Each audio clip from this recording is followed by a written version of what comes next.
And if you work a full fucking week at a job, you should be able to pay your fucking rent. It's so fucking, these fucking billionaires, they need to be put down. You know, like fucking rabid dogs. I'm trying to take advantage of this golden hour, but I can't tell when I'm overexposed, you know? Alright, whatever. The hell? I've been outside filming for like 10 seconds. I think squirrels are throwing acorns at me or something. Anyway.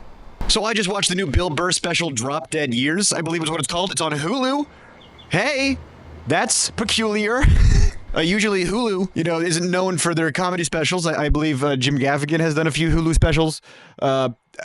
I don't know off the top of my head anymore. I have to look up. Here are some Hulu specials that I probably haven't seen. Bill Burr is another one of those stand-ups that has a gajillion comedy specials. I don't know which one this is, but I have seen most of them to completion. Now, before we talk about this special, I want to talk a little bit about Bill Burr online as of lately. He's been really going in on billionaires when he's like doing his podcasts or on talk shows and stuff. And lately, Bill's been ruffling the feathers of conservatives by being the same Bill Burr he's always been since he's been Bill Burr. One of my favorite Bill Burr bits is when I love talking about Bill Burr and the bouncy alliteration. But no, my favorite Bill Burr bit was when he is making fun of Steve Jobs. And honestly, you could just copy paste Steve Jobs and replace it with Elon Musk.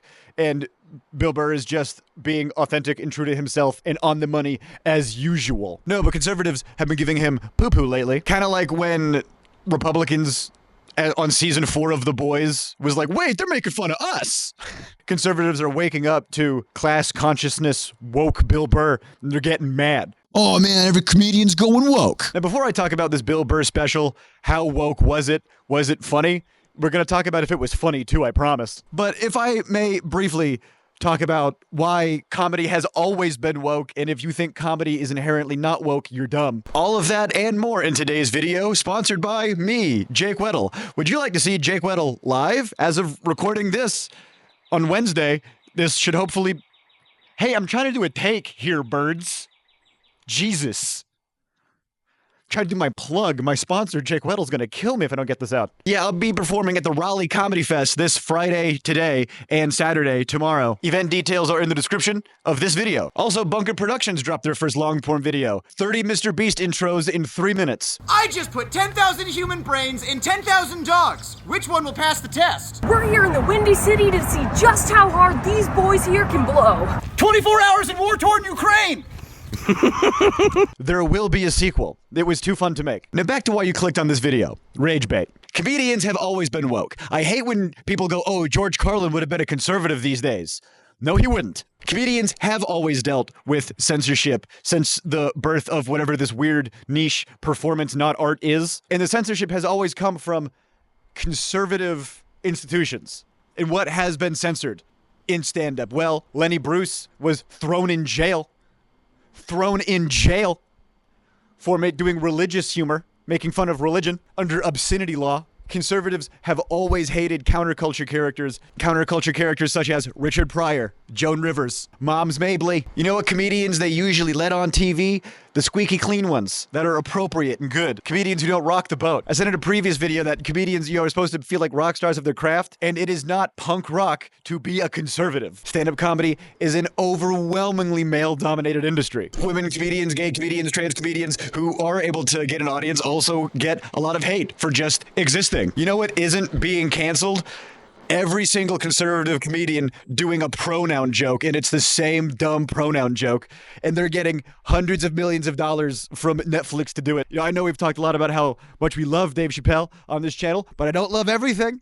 I don't love all of his anti-trans rhetoric disguised as faux intellectual, egotistical comedy ranting. Nowadays, you don't get canceled for being a conservative. You just get a conservative TV deal. There's still a market, for your thing, because your thing is allowed to exist in the market. And you got piggies who are going to eat up the slop. That's fine. But you're not getting thrown in jail over obscenity law. Trump isn't deporting you as a citizen for telling jokes. Okay. And conservative comedians are never funny because all comedy is all about deconstructing beliefs, deconstructing institutions, deconstructing tradition. And conservatism by definition is going back to the old shit ways.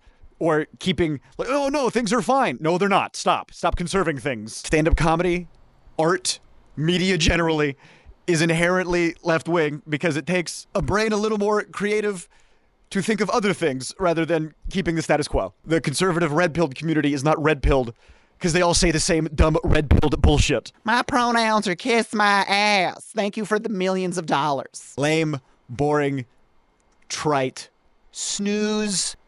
Now let's get on to Bill Burr. So a lot of the marketing for this that I saw right up until I watched it hours ago was he was doing bits about Palestine that were very pro-Palestine, which was wild. You know, hey, shout out to Hulu for having some ball. I also saw some cornerstone marketing material of Bill Burr talking about, you know, this is going to sound meninous and red-pilled, but the difficulty it is to express emotions when you're a man. Wild, you know? Love Bill Burr. Vaguely some more political things, but I was really looking at all of the, not marketing, but, you know, Bill Burr's been popping off on social media and on the late-night circuit, just shitting on Elon Musk and calling out billionaires and, you know, just taking a lot of online dubs, in my opinion, on that regard.